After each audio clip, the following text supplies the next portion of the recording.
Bonsoir, nous sommes ensemble pour 20 minutes d'information locale au sommaire de cette édition. Depuis septembre 2024, un site fait parler de lui en Martinique, Kipri.com, créé par un ingénieur martiniquais. Ce site comparateur de prix aide les foyers à gérer leurs dépenses. Lancé en Guadeloupe cette semaine, la plateforme pourrait s'étendre à Saint-Martin, où le coût de la vie est également une préoccupation majeure. Mais qu'en est-il vraiment des prix sur notre île? Nous avons comparé plusieurs produits. Aller à l'école en vélo, c'est l'aventure qu'ont vécu des élèves de quartier d'Orléans cette semaine avec le Bike to School. Le bus est resté au garage, remplacé par un joyeux bike boss de plus de 200 vélos. Une belle manière de se déplacer sans polluer et de commencer la journée avec le sourire. Et en fin de journal, direction Hawaï, où nous retrouverons le triathlète Luc Gorotzidza, qui s'apprête à réaliser un rêve de 10 ans. Demain, il sera au départ de l'Ironman, une épreuve mythique pour laquelle il s'entraîne sans relâche depuis plus de 10 ans. 4 € pour une tablette de chocolat, 5 € pour quelques tomates, des prix qui interpellent et qui font grincer des dents. Comparer les prix est devenu indispensable. Bientôt, une solution pourrait aider, un site internet pour comparer les prix et mieux gérer leur budget. Mais dans cette quête de bonnes affaires, est-il vraiment possible de savoir où faire ses courses pour payer le moins cher? On vous explique ça en détail. Comparer pour payer moins cher, c'est ce qu'on a essayé de faire pour vous. Grande enseigne côté français, supérette proche de chez vous ou enseigne côté hollandais, y a-t-il vraiment des écarts de prix? Prenez cette pâte à tartiner par exemple. 5,75 € en supérette, 4,58 € après conversion chez Carrefour et 4,38 € chez Super U. Même constat pour ces produits de base comme le dentifrice ou le beurre avec des écarts qui peuvent aller jusqu'à plusieurs euros. 4,65 € en supérette, 4,31 € chez Carrefour, 3,72 € chez Super U, 3,50 € en supérette, 3,86 € chez Carrefour, 3,98 € chez Super U. Alors attention, ces prix ne reflètent pas l'entièreté des produits de ces magasins, mais cela montre bien qu'il peut y avoir des différences. Et si maintenant je vous disais qu'il sera bientôt possible de savoir en quelques clics que cette même plaquette de beurre coûte seulement 2,72 € en hexagone? En Martinique, un ingénieur, Robin Siméon, a lancé Kipri, un site internet qui permet de comparer les prix des produits entre différentes enseignes. L'objectif est simple, aider les consommateurs à savoir où ils peuvent trouver le moins cher, qu'ils soient en Martinique ou en France hexagonale. L'idée vient du coup de cette vie chère en fait qu'on subit en Martinique, puisqu'en fait c'est un problème qui commence à dater pour le coup. Et jusqu'à maintenant, en fait, on n'avait pas de moyen vraiment de faire ce comparatif de façon aussi factuelle et aussi simple. Et donc l'idée, moi je suis développeur et donc j'ai voulu contribuer à la cause de vie chère, contre la vie chère, à travers cette plateforme qui permet justement de comparer très rapidement et très facilement les prix entre la France hexagonale et la Martinique. Lancée depuis le 15 septembre, cette plateforme se base sur les prix affichés dans les magasins Drive. Au total, ce sont presque 10 000 produits qui sont comparés entre la Martinique et la France hexagonale. En fait, nous, je pense qu'en Martinique, il y a pas mal d'activités en ce moment par rapport aux grèves et tout ça. Mais j'ai conviction que si on veut que les choses bougent, potentiellement, il faudrait que tous les territoires d'outre-mer se mettent à protester contre cette vie chère et peut-être qu'on arrivera à une solution. Donc voilà, en tout cas nous, en tout cas de mon côté, c'est ma part de contribution, c'est de mettre en lumière et de mettre d'ajouter une certaine transparence sur les prix de la grande distribution. L'application pourrait voir le jour à La Réunion, en Guyane et même à Saint-Martin donc. Pour l'instant, Kipri se base sur les prix des drives des grandes enseignes, mais l'ambition est de couvrir tous les points de vente locaux. Dans le cas de Saint-Martin, ce serait un projet participatif pour que tous puissent rentrer les prix que l'on trouve dans nos enseignes. Dans le cadre de la loi Plein Emploi, dès le 1er janvier 2025, les demandeurs d'emploi et bénéficiaires du RSA auront l'obligation de signer un contrat d'engagement. Présenté en conférence de presse le 22 octobre, le dispositif inclut un minimum de 15 heures d'accompagnement hebdomadaire et prévoit des sanctions renforcées pour les allocataires, mais aussi leurs conjoints qui devront prouver leur participation au parcours d'insertion du foyer. Ces mesures, issues de la loi du 18 décembre 2023, visent à ramener le taux de chômage à 5% d'ici 2027. À Saint-Martin, bien que le nombre global d'inscrits à France Travail diminue, le nombre de jeunes demandeurs d'emploi continue, lui, d'augmenter. Écoutons le directeur territorial délégué, Richard Bonne. Alors, l'ensemble des bénéficiaires du RSA seront tenus de s'inscrire auprès de France Travail, justement, l'ensemble des bénéficiaires du RSA et leurs conjoints. On a plus de 10% de jeunes par rapport à l'année dernière. L'objectif de la loi plein emploi, c'est bien de renforcer l'accompagnement socio-professionnel des personnes qui en ont le plus de besoin. L'objectif de la loi pour le plein emploi, c'est d'accompagner les entreprises dans leur recrutement et de pouvoir leur proposer des personnes en recherche d'emploi qui peuvent être des personnes qui ont des parcours un petit peu différents. Présent également lors de la conférence de presse, le préfet a condamné fermement le travail clandestin à Saint-Martin. Qualifiant cette pratique d'inacceptable, il a annoncé un renforcement des contrôles et n'exclut pas de nouvelles fermetures d'entreprises impliquées dans des embauches illégales. Selon lui, le travail clandestin prive les jeunes de véritables opportunités d'emploi et nuit à l'économie locale. On l'écoute. On a 30% de chômeurs à Saint-Martin, on a 2400 jeunes qui sont ni en emploi ni en formation, et à côté de ça, on a des entreprises qui ont des besoins de recrutement dans le secteur du tourisme et des travaux publics. Donc la réforme France Travail, c'est de faire en sorte d'avoir une meilleure adéquation entre l'offre et la demande d'emploi. Mais ce qui est inacceptable et irresponsable, c'est les entreprises qui recrutent de manière clandestine des employés.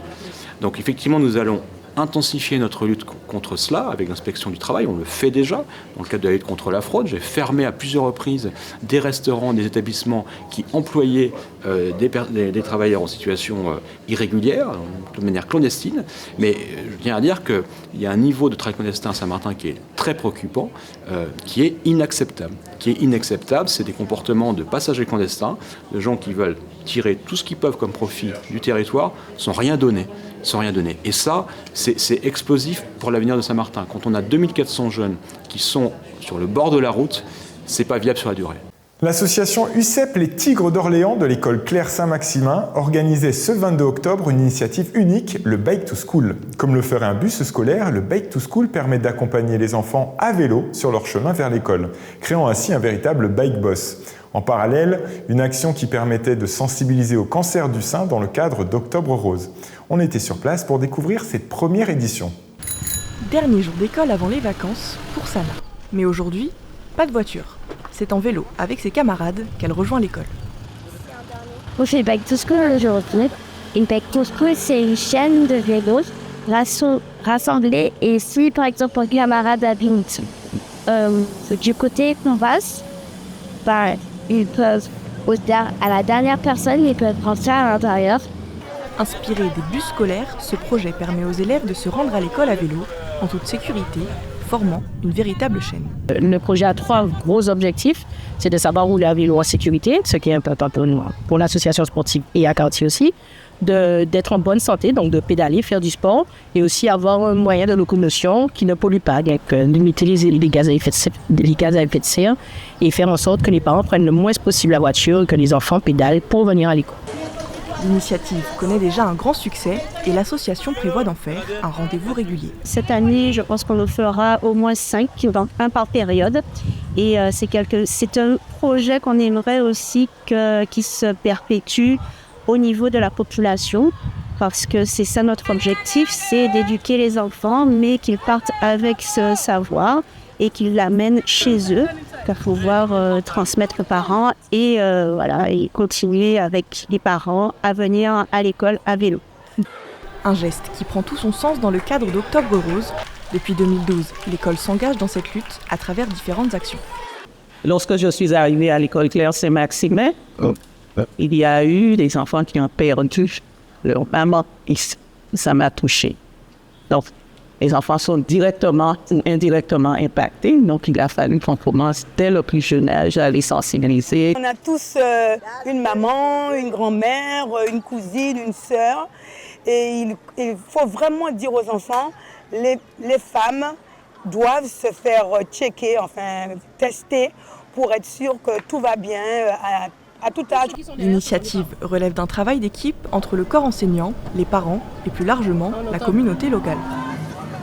Nous sommes convaincus que ces moments de partage et d'engagement collectif contribuent à renforcer les liens entre l'école et le quartier. Du vélo, de la marche et même de la Zumba, Sana ne risque pas d'oublier cette journée. C'était super, j'ai aimé. On était en train de s'amuser, c'était rigolo. Et quand on est revenu, pour ceux qui ont fait, il y avait plein de personnes, ils étaient en train d'applaudir, c'était génial. La matinée s'est terminée avec la distribution d'un goûter pour les 262 élèves, de quoi patienter quelques heures avant les vacances. Les élus se sont réunis hier lors du conseil territorial. À l'ordre du jour, 5 sujets, dont un qui a retenu notre attention, l'adoption du programme local de l'habitat. Après 2 ans de travail, ce plan vise à répondre aux besoins de logement avec un double objectif, construire des logements pour les ménages modestes et lutter contre les logements vacants. L'enjeu est de taille car seulement 10% du parc est social alors que plus de la moitié de la population y serait éligible. Un projet nécessaire, comme l'explique Fausta Lalanne, directrice Habitat, Logement et Construction à la collectivité.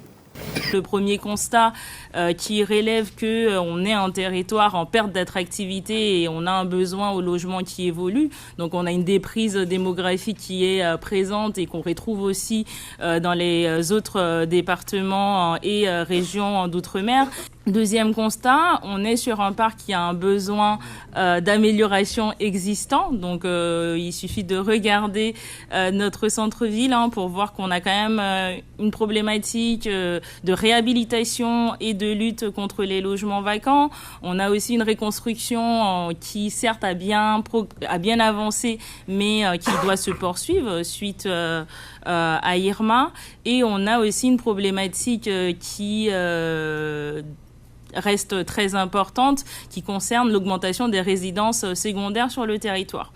Et puis, troisième constat, on a un marché immobilier en tension. Aujourd'hui, on a quand même un territoire qui répond partiellement aux besoins en logement, avec un parc locatif, comme je l'ai précisé plus tôt, qui est peu développé et qui est sous tension, et un marché immobilier qui reste malheureusement peu accessible pour les ménages modestes. Politique toujours, lors de la commission des affaires sociales, le 23 octobre dernier, la sénatrice Annick Petrus a alerté le ministre des Solidarités et de l'Autonomie sur les défis des EHPAD en Outre-mer, notamment à Saint-Martin, où un seul établissement existe. Elle a proposé des solutions locales, comme le placement en famille pour répondre aux besoins spécifiques. Dans ces EHPAD-là, vous trouvez des personnes en grande perte d'autonomie, dont l'état de santé nécessite une surveillance constante médicale, mais vous trouvez aussi d'autres personnes plus autonomes et en meilleure santé, mais qui ne peuvent pas rester pour des raisons diverses chez elles.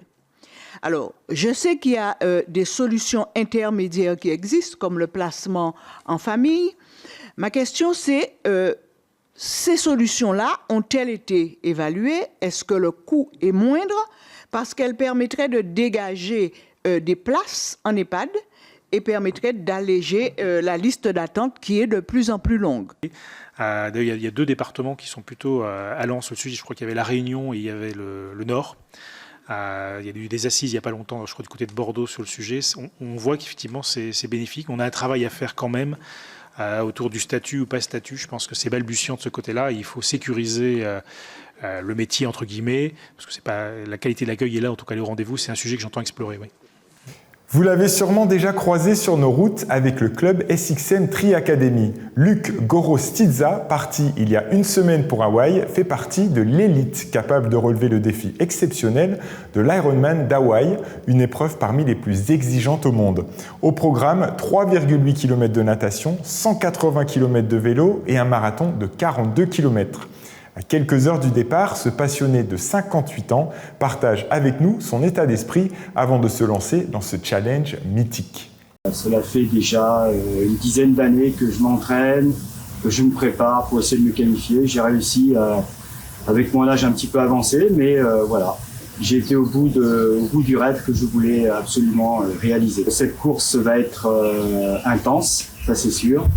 Mais avec beaucoup d'ambition et de travail d'entraînement que j'ai eu, un petit accident juste avant de partir, après j'étais à la sortie de Saint-Martin, mais ça va le faire, je vais donner tout ce que je peux. Voilà, je lui fais un coucou de Hawaï, Kona. À bientôt. Demain, l'association Les Fruits de Mer vous invite à l'Amuséum Naturalis pour le lancement de 2 nouveaux livres sur la nature de Saint-Martin, Incredibilia 2 et son livre d'activité. Ces livres bilingues, anglais et français, présentent des histoires fascinantes sur la faune et la flore locale, avec des coloriages et des jeux pour toute la famille. Rendez-vous de 9h à midi à la Muséum Naturalis pour une distribution gratuite. Et c'est ainsi que se termine notre édition. Merci de nous avoir suivis. On se retrouve vendredi prochain pour toute l'actualité de Saint-Martin. En attendant, vous pouvez retrouver ce journal sur le site iotv.fr. Merci à toute la rédaction. Très bon week-end.